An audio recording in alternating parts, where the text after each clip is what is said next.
2017 Southland Conference Tournament, Corpus Christi, and tomorrow everything gets started here on the island. And we've got some award winners, more award winners, and lucky tonight to get a chance to talk to Channing Burleson, Libero of the Year from Northwestern State.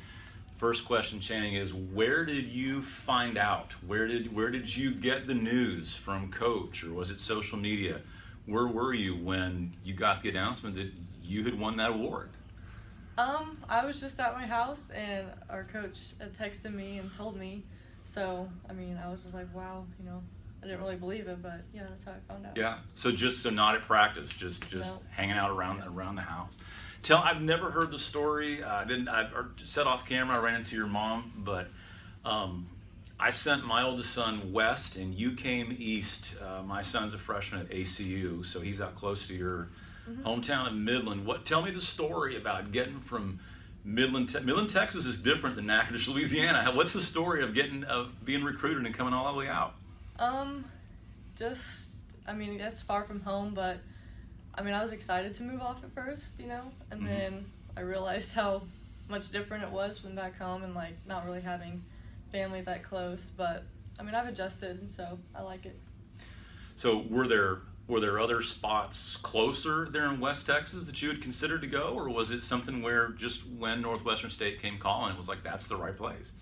I definitely felt more at home at NSU than other schools I had talked to, and when I came on my visit, it just felt like family, and so I committed like right after.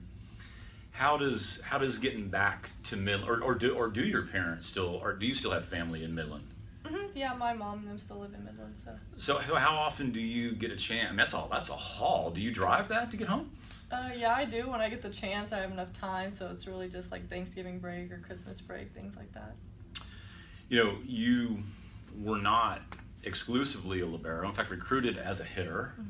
And so where was it down the track where the decision was made?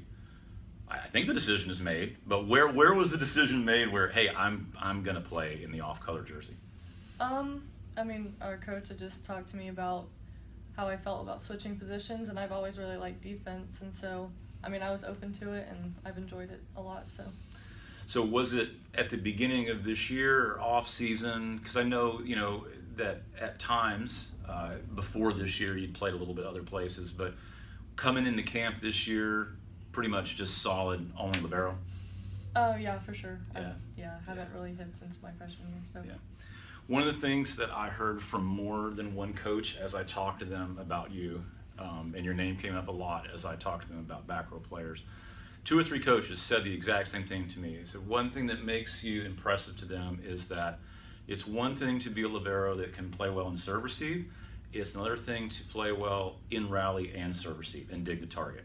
And so what I want to do is have you kind of break down for me. You know, I know reps are a lot. I mean, you get better by practicing, but how can a back row player get better at digging the target? I think really just focusing on your angles, and we work a lot on that in practice, and so just like repetition. So is there anything in terms of that you've had to do different or improved on in terms of reading blockers or footwork or anything else that involves repetition but also involves sort of technique? Yeah, I think just, you know, being faster like with my feet and just being more consistent and staying, you know, consistent where I go on defense and stuff like that. One thing I want to ask you about some of your teammates. You guys were in a similar position to SFA in that you just had one senior, and she's a back row player, Kylie Spencer. And I talked to UCA this morning. They had one senior. So your senior night this year consisted of sort of honoring Kylie by herself. What's she like? What's it been like to play back there with her, practice back there with Kylie? It's been great. She's a very solid player for us back there, and so I think when she's in, it helps calm a lot of us down. You know, she's just consistent, and so that helps. One of the players on your team that doesn't get a lot of press, DSs don't tend to get a lot of press, but I've always enjoyed watching Megan Lowe-Miller play. She's a great server, and she's a great back row player. Talk about Megan. I think she looks like she's somebody that's got a lot of energy. Is that how she is off the court? Definitely. She provides a lot of energy for us, but yeah, I mean, I enjoy playing with her. I can always count on her back there, and so it's a lot of fun. And of course, if people didn't know the name, they know it now. Reagan Rogers. I was reading through the bios, and I really couldn't even believe that last year she only started 3 matches. I know that she had some issues during the season, but to start 3 matches and come in and lead in the conference matches, at least in kills per set, by a pretty good amount. And I'd seen some interviews with Coach Kirchhoff about how much she had dominated. Talk about Reagan's really push forward into sort of the elite in terms of the outsides.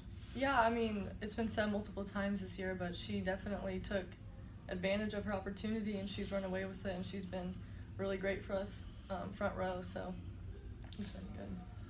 Let's talk about the match tomorrow. HBU,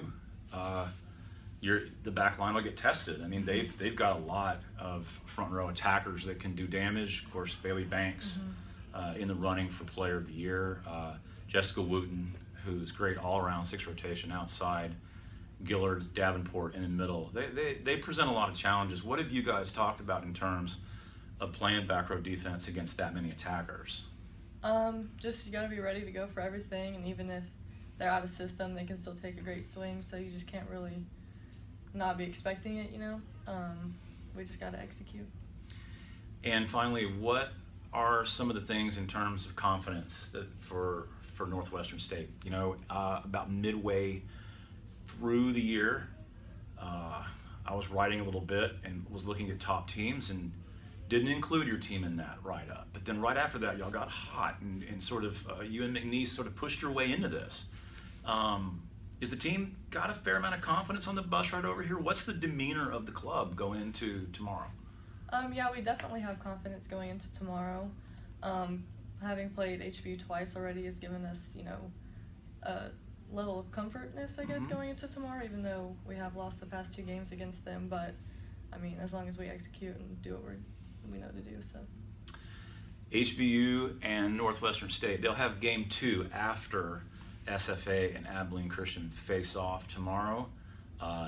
That call will be with the guys on Islanders Digital Network, but I've been great to sit here and chat with Channing Burleson, Libero of the Year. Thanks for your time tonight, and good luck tomorrow, Channing. Thank you. Sure.